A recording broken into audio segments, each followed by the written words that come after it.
자영업자 피눈물, 내 평생 이런 건 처음. 이게 무슨 말일까요? 일단 여러분 이 지표를 한번 보시죠.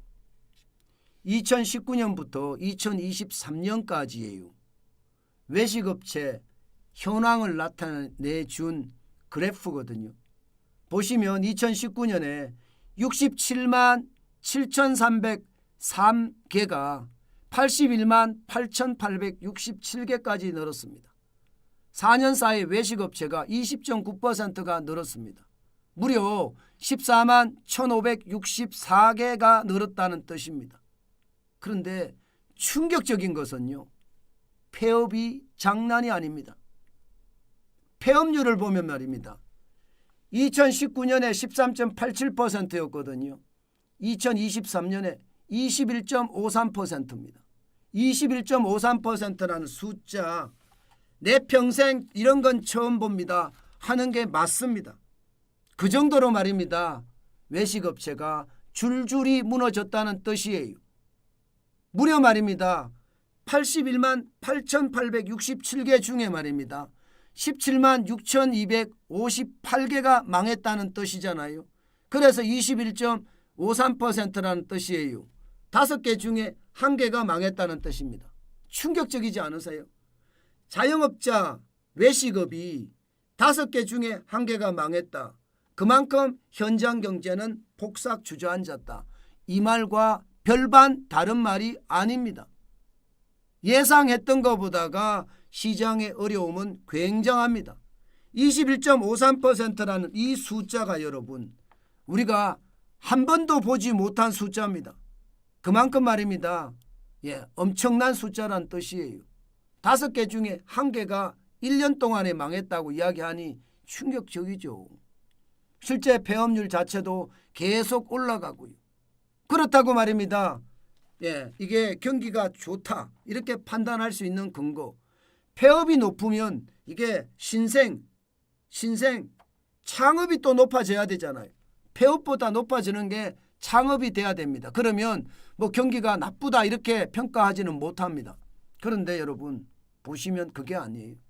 지금 신생률이라고 하는 것은요 18.53%입니다. 2023년 81만 8,867개 중에 새롭게 만들어진 것은 15만 1,733개라는 뜻입니다. 18.53%. 저는 이것을 보면서요, 여러분, 외식업체가 창업보다 폐업이 많죠. 창업은 15만 1,733개, 폐업은 17만 6,258개. 이것은 어떻게 생각하면 지금 우리 경제가 진짜 어렵다. 그 말과 크게 다르지 않습니다. 2019년을 볼까요? 2019년 창업은요 14만 653개입니다. 그런데 폐업은 9만 3,952개예요. 2019년에는 창업이 많았잖아요. 창업이 많다는 것은 경기가 좋다. 그런데 폐업이 많아진다는 것은 경기가 나쁘다. 이 말과 저는 다른 점이 하나도 없다고 생각합니다. 그만큼 말입니다. 심각한 상황이 지금 우리 곁에는 벌어지고 있다. 저는 이렇게 해도 틀린 말이 아니라고 보는 겁니다. 제가 경제를 보는 눈이 여러분 이번에 1분기 성장률이 1.3%가 나오면서 정환진 너 경제 잘못 보는 것 아니냐 이렇게 이야기하시는 분들이 많았거든요. 그런데 제가 아니다. 나는 지표를 가지고 이야기한다. 정부가 경제 성장률을 1.3% 올라간다고 실제로 잡았던 것은 뭔가 새로운 일이 있을 거다. 제가 예산의 선집행이나 혹은 선거를 앞두고 뭐 노인 알바 같은 퍼주기 예산이 더 많이 생산이 됐기 때문에 지금 1분기의 성장률이 높았다. 게다가 여행객들도 많아져서 민간 소비도 좀 높아진 거다. 제가 지금까지는 이렇게 설명을 하고 있거든요. 이 말이 저는 틀리지 않는다고 봅니다. 결국 현장 경제, 바닥 경제는요.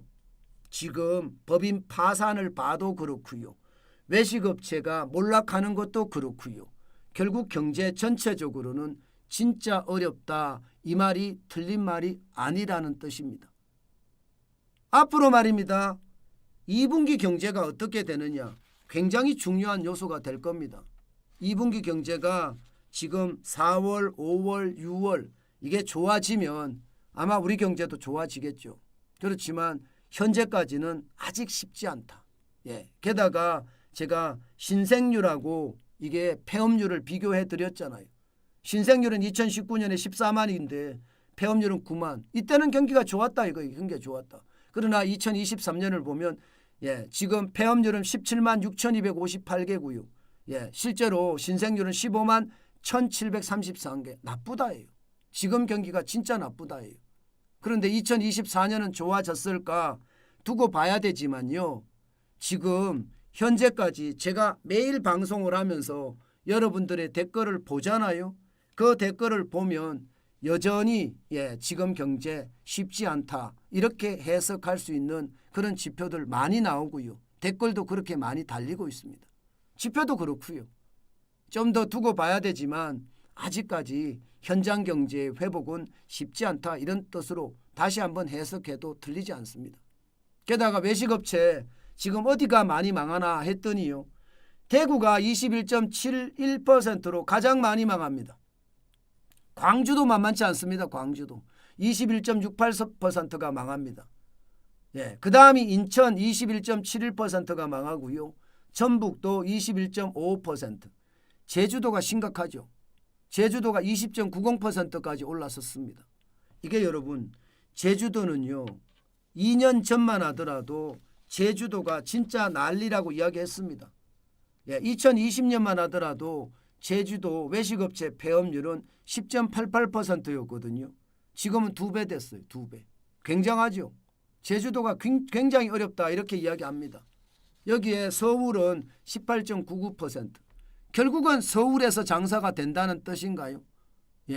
대구에 계시는 분들이나 광주에 계시는 분들이나 전부 다 내 평생 이런 건 처음이다 이렇게 이야기할 사람들이 많지만 그나마 서울은 좀 적다 이런 뜻인가요?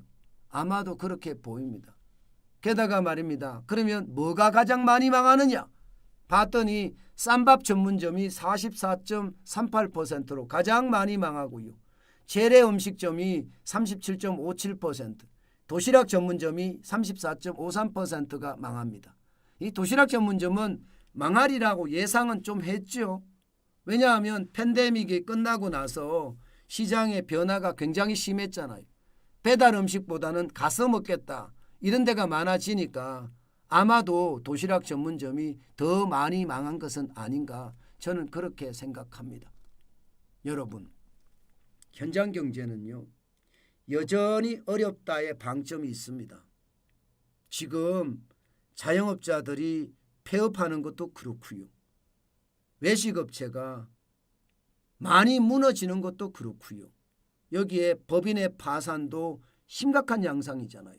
이것은 어떻게 생각하면 아직까지 우리 현장 경제가 제 궤도에 올라서지 못했다. 성장률은 1.3%라고 깜짝 성장을 했지만 바닥 경제는 아직 이게 일어서지 못하고 있다. 이렇게 정리하면 틀리는 것이 아닐 것 같습니다. 그만큼 말입니다. 시장은요. 변화무쌍하고요. 그 변화무쌍한 시장에 우리가 어떻게 대응할지를 항상 고민하는 자세. 저는 경제를 제대로 볼 수 있는 자세라고 봅니다. 이게 여러분 뭐든지 좋아진다 이러면 좋겠지만요. 지표라는 것은요. 항상 이유가 있습니다. 그 이유를 보고 우리는 시장을 더 훑어봐야 되겠다. 그 말씀 여러분에게 오늘도 강조해 드립니다. 그 정도로 여러분